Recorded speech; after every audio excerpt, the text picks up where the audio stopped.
Hi, welcome to Spec Hunter. What's up, guys? Today I'm really excited because I finally got my hands on the Canon C80, and I'm actually shooting on it right now. After spending some time with it, I can say this is the kind of camera I've been waiting for. It gives me everything I usually need in my work. For the last 4 years, my main camera was the Canon C70. That's the camera I relied on for all kinds of projects. I shoot weekly for TV shows, I film fishing shows, and I spend a lot of time working outdoors. So for me, a camera has to be strong, reliable, and ready for run-and-gun work. It has to give me good audio options, fit on a gimbal, and be simple enough to use in tough situations. The Canon C80 fits right into that role, and so far, it's been impressive.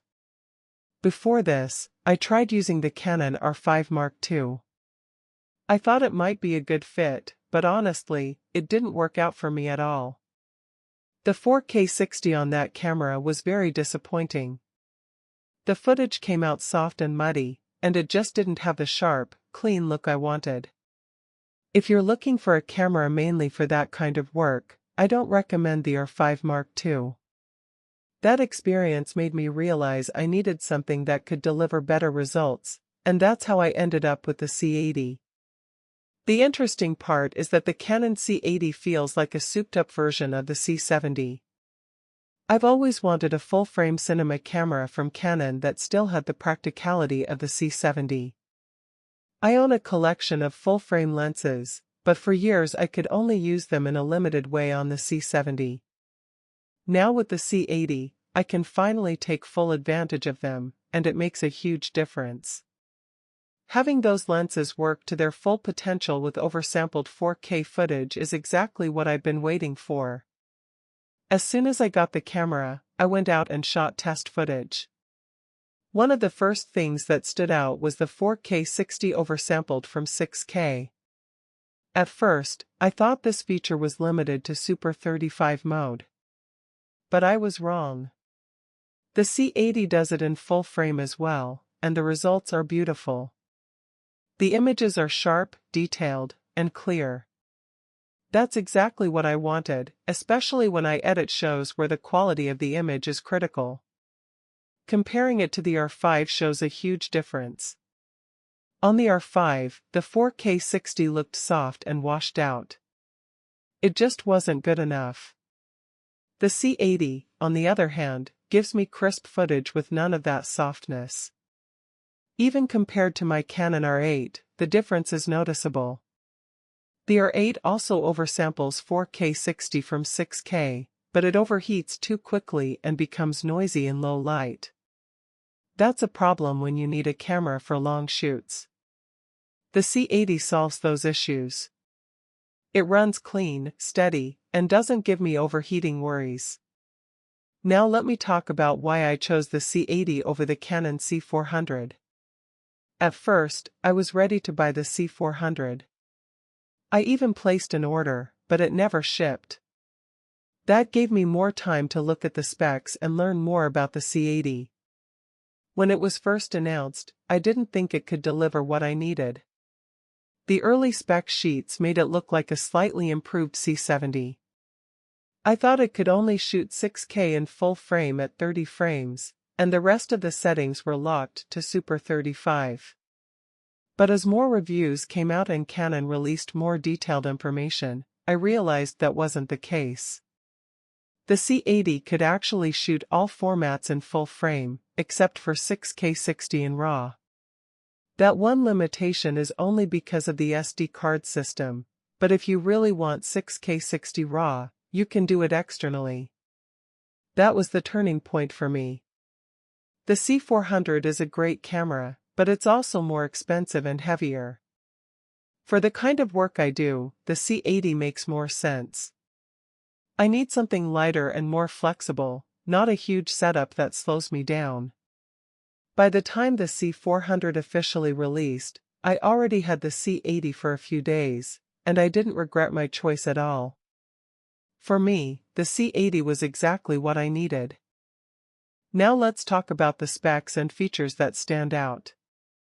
The SD card reader is the same as the one in the C70, so speeds are familiar. The big new thing is the addition of a 12G SDI port. That means you can connect directly to professional setups without needing converters. I don't use SDI every day, but having it built in is a great option. The HDMI port has also been updated.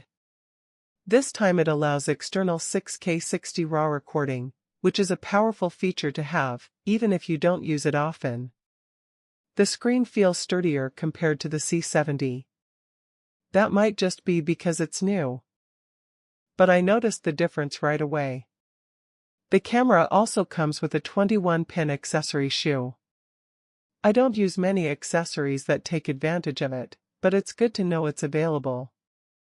Built-in ND filters are still here, just like in the C70, which is something I can't live without.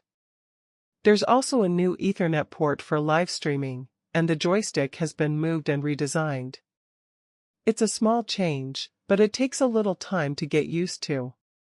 One thing some people will notice is the lack of a viewfinder. Personally, I don't care about that.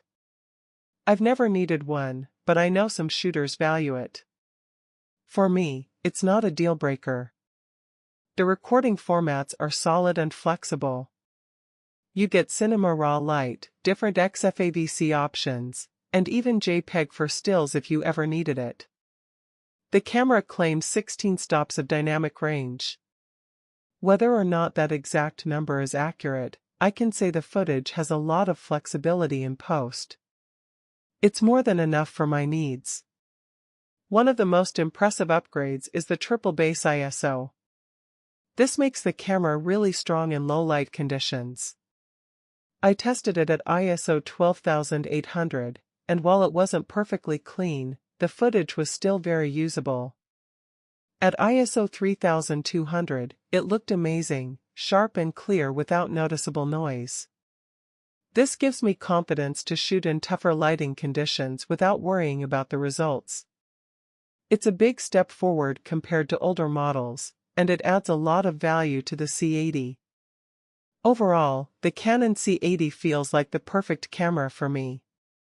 It keeps everything I loved about the C70 but adds the full-frame capability I wanted, better recording options, stronger low-light performance, and more connectivity. It feels reliable, flexible, and ready for any project I throw at it. I already have a lineup of shoots planned, and I can't wait to see how it performs in real-world situations.